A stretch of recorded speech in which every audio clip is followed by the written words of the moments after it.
This channel is supported by TrueFire. TrueFire is an online library of lessons from some of my favourite players. There's thousands of lessons on there. You can use the promo code JNC40 to get 40% off of any of their courses.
Here I am talking about a Line 6 HX Stomp again. Who'd have thought it?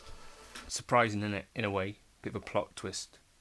Right, anyway, so there was a video that went up a few days ago with Leon Todd checking out the 2203 models across 4 different modelers. You know, you'd expect with Leon that he's going to have, you know, a fair kind of opinion on some of this stuff and try and be as honest with this as possible. So I don't think the idea of the video was particularly to crap on anyone. If anything, you'd expect that the Line 6 stuff might do a little bit less good, given that the Fender was gifted to him, and of course the Fractal stuff he has sort of a vested interest, given that he works for, you know, someone who sells Fractal, as do I, by the way. But I'm pretty sure that Leon is a top bloke and is just trying to share stuff which actually helps some of us that have to make choices around buying gear. The point being that in that video he found that the Tone Master Pro 2203 was sounding, to be fair, a little bit odd, and he was having to do pretty extreme things on the model, whereas on the Quad Cortex, the Axe and the HX Stomp, he actually found those were all very close to each other through the same IR, and yeah, so basically you'd assume therefore that each of those 3 is within a ballpark of accuracy. The Tone Master Pro, for that example, but potentially is not. Now, the point of the video really is that what that shows to me is that the HX Stomp is kicking far above its weight in terms of what you get for the money, because of course we know that the Fractal stuff is kind of top tier price range, and of course I think there's an opinion of many that is top tier quality wise as well, and top tier tones and all of that sort of stuff. Maybe you even put Fractal at the king of the hill. I don't think too many people would take too much issue with that. The Neural DSP stuff, I think, again, came out, made a big splash, and I think a lot of people still really like that stuff. But the point is that this is like a 500 quid piece of hardware. The Neural DSP Quad Cortex, I think, is like 1,500 now. Fractal is in the 2000s, or unless you go for the FM3, which I think is actually pretty good value, $12.49 for that. But this thing is keeping up. The Tone Master Pro, I think it's like $16.49.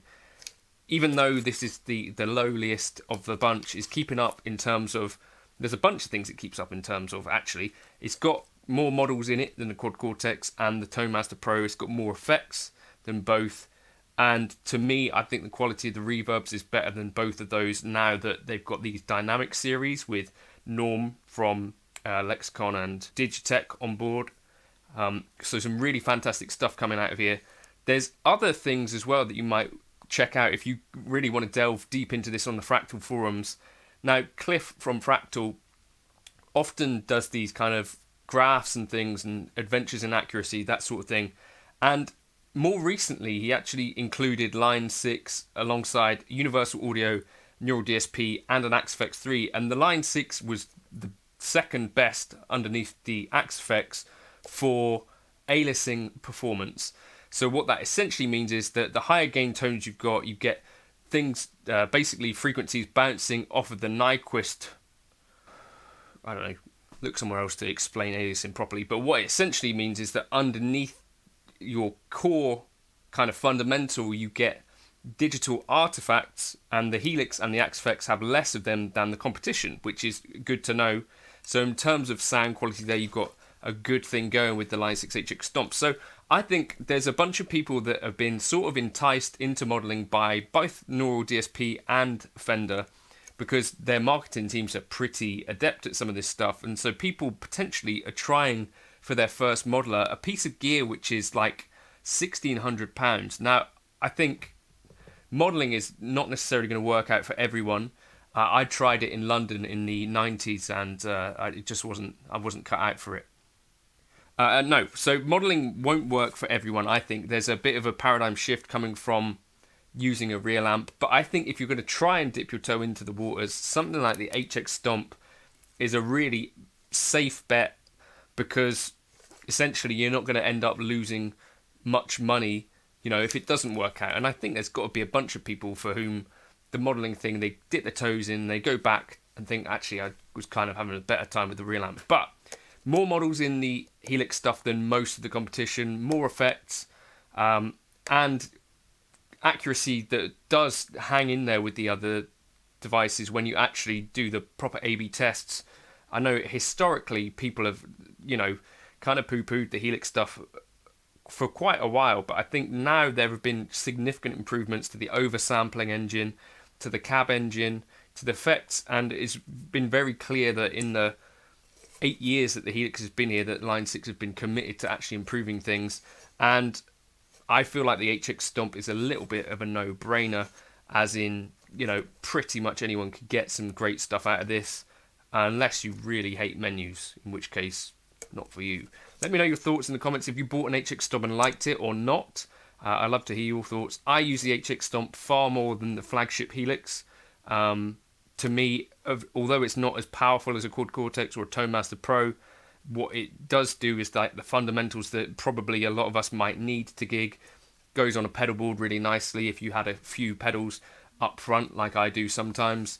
I might use a couple of drive pedals in front of this on my live board. Goes to front of house, can go to the amp, split it off that way. That's how I've been using it for a couple of years now. I think it's a fantastic piece of kit. I can't think of anything else that's come out in the last 5 years that is presented as good value as the HX Stomp. Game changer for me. And again, I think it's not so impressive to bring out a device that costs £1,600 and sort of competes with what stuff can do. I think it's much more impressive to do that for like £500. So let me know your thoughts. Would you recommend the HX Stomp, or have you hated it? Like the Universal Audio stuff, by all means, I think if you were to take any of those individual things specifically and compare it, and in terms of workflow, you're going to get a simpler thing. But I think value for money, you can't really beat the Line 6 stuff. The Hotone Ampero Stomp, I'm going to talk about again once they bring out a couple of updates, because they said it's coming, and I think that might be a good competitor. Let me know your thoughts. Cheers.